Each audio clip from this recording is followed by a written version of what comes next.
and welcome to the finals of the Barbados Olympic Association Independence Invitational Games Badminton Championships 2017. I'm yours truly, Martin Paris, alongside Ryan Toppin, and we've got the men's singles finals with Corey Fannis and Dakil Thorpe, the number one and number two seeds, respectively, Ryan. Yep, and this one is going to be a display of power and speed. These are two very, very electrifying players on the court. Early exchanges. Yeah, you see Dakil taking both the early exchanges, putting them away with a short attack. It'll be interesting to see what technique Corey employs against Dakil. Last year he would have been in this position, but against Shea Martin, a younger player. And Shea would have represented himself quite well at that competition. Now he has Dakil on his hands. Dakil has a wealth of experience behind him, so too does Corey. Both of these gentlemen have been on the international and regional circuit for many years. So we can expect to see some and good that's displays. Fantasy on service.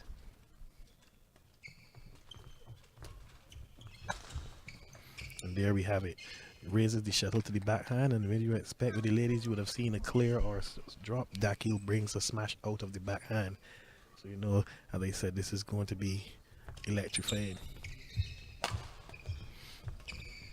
They're almost toe to toe there at mid-court by the net. Yes. Both of them will try to dominate that net mid to front court area. That is where you want to be dominant in the game. You want to attack the shuttles from that area, and you'll find both of them doing that. But that will cause both of them to have to be reacting extremely quickly. And as you said, out of nowhere those smashes can come. They don't have to wind up for the overhead smash. One can come out of the flick of the wrist in the backhand. That is so true. Years gone by, you could have telegraphed the smash coming, but these days, there we have it. 2 steps from Corey, and the shuttle was coming down and across Dakil's body at an alarming rate. Dakil not having enough time having his racket in position to defend that one. So Fannis serving at 5-4 in this opening game.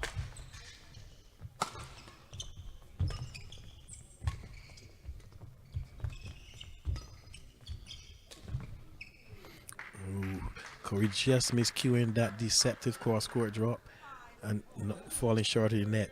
And you would have seen Corey just now employing a short service. I'm sure it came over the other side of the net. No, it dropped on his side. You see Dakil also employing the short service in a singles game, which is rare, but that is because both of these players respect the quickness and power of one another, so they're not going to raise the shuttle unnecessarily because they both know what can come. Misjudgment from Dakil. No, what counts as in a case like that in badminton? If any part of my feathers or the cork end of the shuttle touches the court or the line? Only the cork. If the cork touches the line and the feathers are out, that is a good shuttle. If the feathers are on the line but the cork is out, that shuttle is out of play. So it is only the cork, or what we call the base of the shuttle, that is used.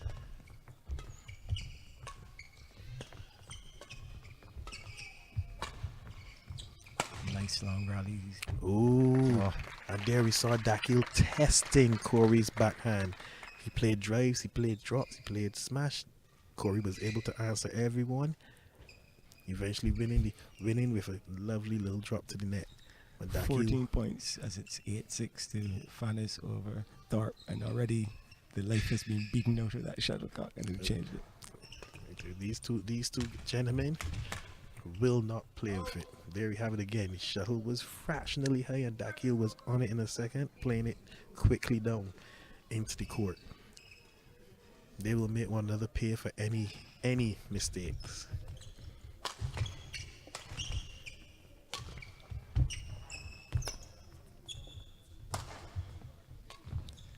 The court itself doesn't move, your opponent does.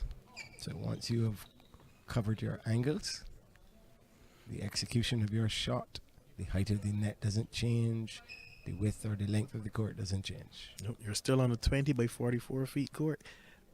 And it's all up to you, pulling your opponent out of position and making sure that you're in position. And there, Dakil having a good judgment. Corey just lifting that one out of the backcourt.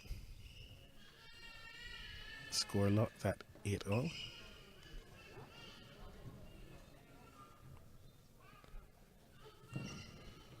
It was clearly out there. I don't think the By official. concession, no one called it officially out, so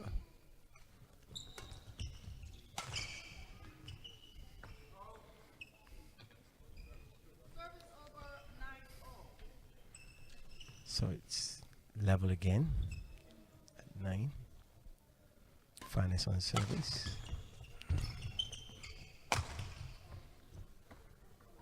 Corey having to pull a very tight defense. Dakil taking his attack to Corey's body as opposed to taking it away from him, trying to make him a bit claustrophobic for space, but Corey was able to pull it out. Unfortunately, then he lifted it just out. Having to go airborne to make that return, and I guess that a little adjustment put Thorpe slightly out of whack. Taking out the position, and once again the scores are locked.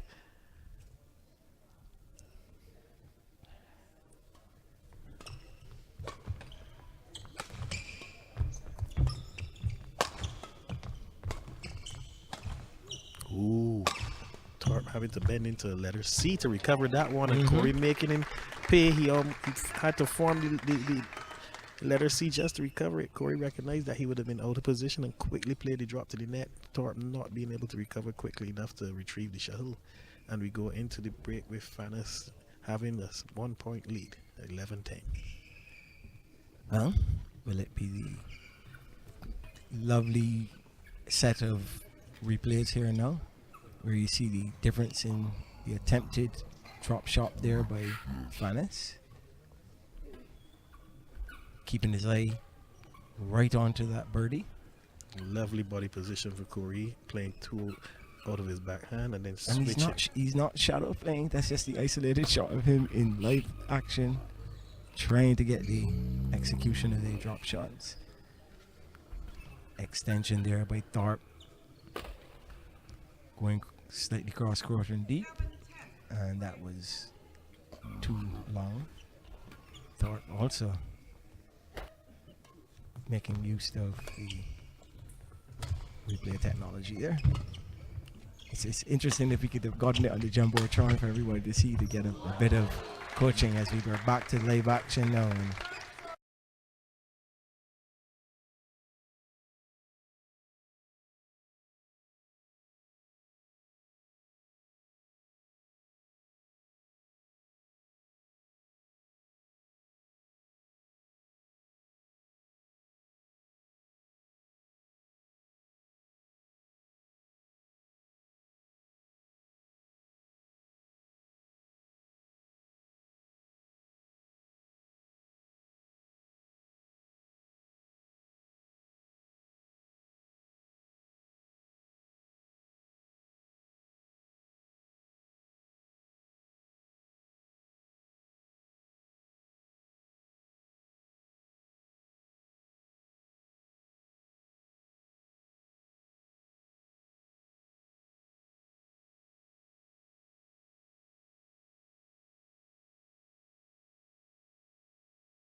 do some deep soul searching or anything like that, and just play every rally, every point on its best option.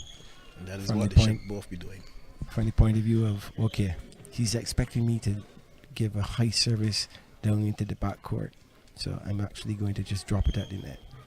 But your opponent's right at the net, and therefore it doesn't make any sense dropping it at the net.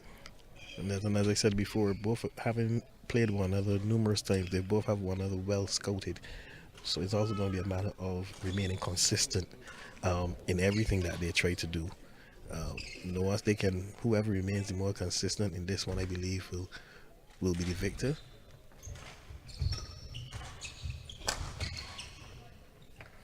Corey lifting that one long and out of the court. Again, not quite sure certain what to do with the perpendicular drop that Dakil is getting off of those nice high clears.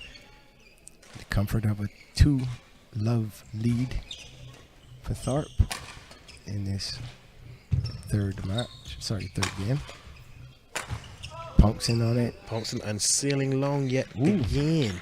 He's Interesting. He's in the air. He's early, but however, he's having some challenges with the angle of his racket head on contact. No, that is the third shuttle that he has sailed long. So 3-love. Third attempt at going for power and not executing.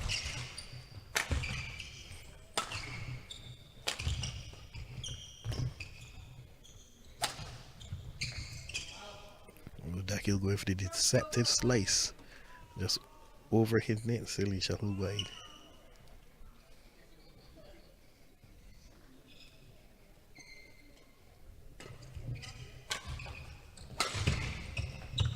There goes that. There goes the power of Dakil, as I spoke about earlier. Pressing that attack, forcing Corey to go to one knee and turn to try to bring that one back into play.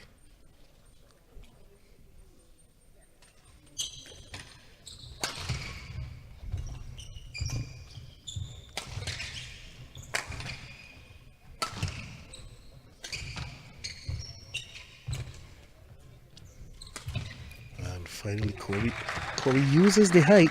Dakil went back for the attack, but changed his mind at the last minute, playing a drop as opposed to the smash. Corey just a bit out of position, unable to get in there. 5-1. He who makes the least mistakes may end up taking all the berries in this men's final. And there we see now Fanas committed 100% to the shuttle, lifting the net, and Dakil coming in with the kill. Now this is the part I spoke about. If Corey can weather this attack, because I know Dakil is the sort of player that will come at you with everything in the air. If he can weather this attack and get back to his movement, he still has a chance. This 6-1 no, but this is far from over. Far from over. These guys are ranked 1 and 2 in Barbados. Corey is 369 and Dakil is 693 in the world. Wow. Well, at least they won't have to worry about the printers having to find different digits to do the printing. 369 and 963. That's right. And the way world rankings work in badminton, as long as the results from these games are same thing, that will change and go up and down. And as other players internationally fail to compete at tournaments or don't do well in tournaments, it will constantly fluctuate from almost a week-to-week basis. So these rankings go as far as what? Right now, the world rankings go up to 2,171. Okay. That's registered active badminton players. players. And you must be playing in tournaments that are sanctioned either by the international body or the regional body.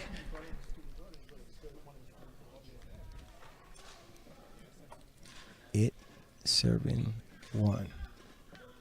Dakil Thorpe in the orange.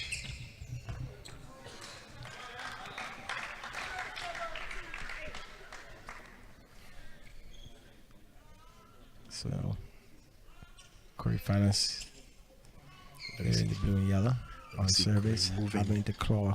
Deliberately slow.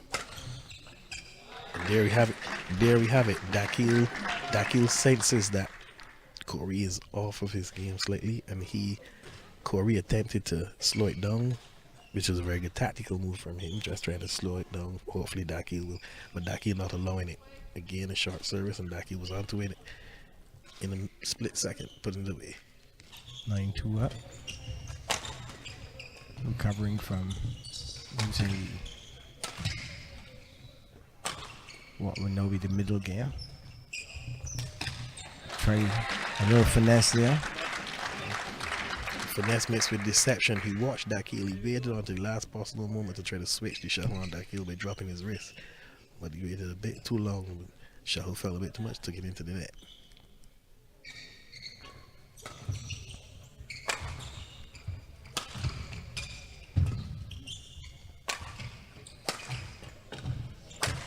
Oh, that was a kill. Oh, there we go. Was that what you call a torpedo? That would be a torpedo. Okay.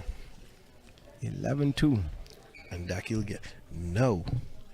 Take some of that because I At beat 11. you 22-20 in the first game. You came around and totally reversed the order, beating me at 13. And now I'm up 11-2 in this decisive game. And in the third game, you'll see the players changing sides. So they'll no longer be playing on semi final game at 11 now. They switch sides. So this is the side now. If you believe in that sort of stuff, that Corey was dominating. So we should see Corey trying to rekindle his attack. And Dakil is now on your favorite side with your perceived elongated court. Irregular quadrant of the, especially on the baseline. So see if Corey remembers that and tries to utilize it in this game. Or, well, I look up and I don't see any, absolutely no And sometimes when impediments in the roof of the refurbished gymnasium. It's in immaculate condition indeed. I know that one of the things that we as coaches would do, especially when we're going to venues that are new to us, we tell the players watch the roof as the shuttle passes a particular area and the knock up, let it fall and see where it falls. That way, if you know if it passes that area, you can help with your judgment. They're back in action instantaneously, now. Corey goes for that corner, but pushing it long. If this was Mission Impossible, I'd swear that he has one of those little buds in his ear and he's hearing you.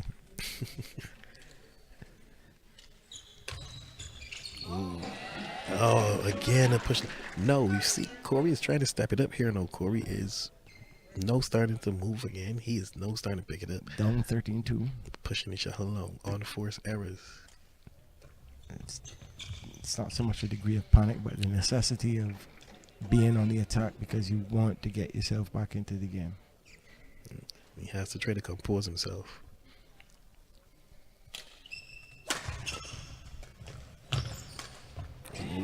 Now that should have been an easy point for Corey. That one should have been blocked to the net, but again, Dakil forced him to turn quickly. 15-2. Dakil Thorpe. Inching away. Torpedo.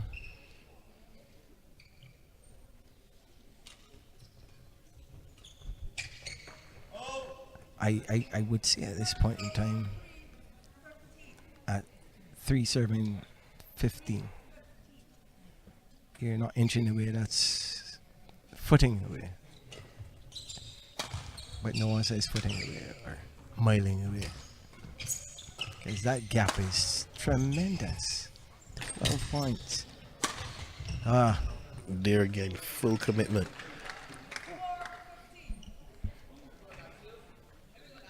You would hear the voice of Lance Finance in the crowd saying one more. At this point, he wants Corey, as with any coach, to play, as you said earlier, play each rally on its merit. Don't watch the score. Don't watch what.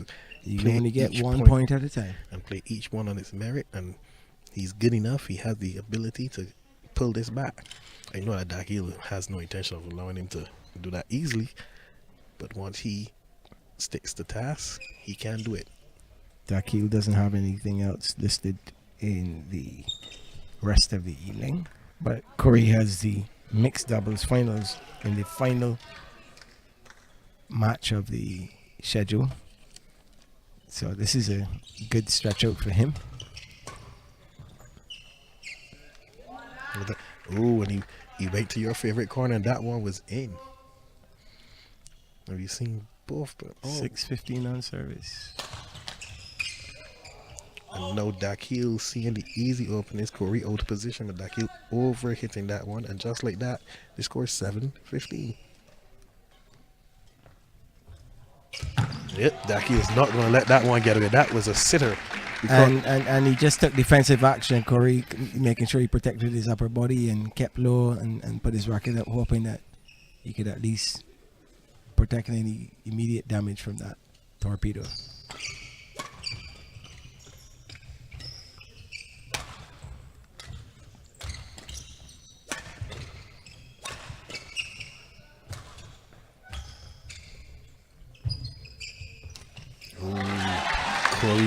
Corey going 17-7 now. Lovely rally, Corey attempting to cross court. This is going to make for an interesting mixed doubles finals, because I'm sure Corey, if he doesn't win this, chances are, with a deficit of 10 points at this moment, it would take some extended effort and great badminton on his behalf to come from 8-17 down. But he may take it out in the mixed doubles game. Not with shots like that. When you committed to his backhand, and that one was fractionally high, and as you know, Dakil plays mid to front court. So anything that is fractionally high, Dakil is there in a hurry. And he will turn it into middle and front court and end up. Ooh, lack of judgment on that one. And recognizing that Dakil like that, immediately you see what Corey is opting to do. Take him away from there, push him to the back of the court. There's something. He's no longer. Again, the quickness of torque. The torpedo.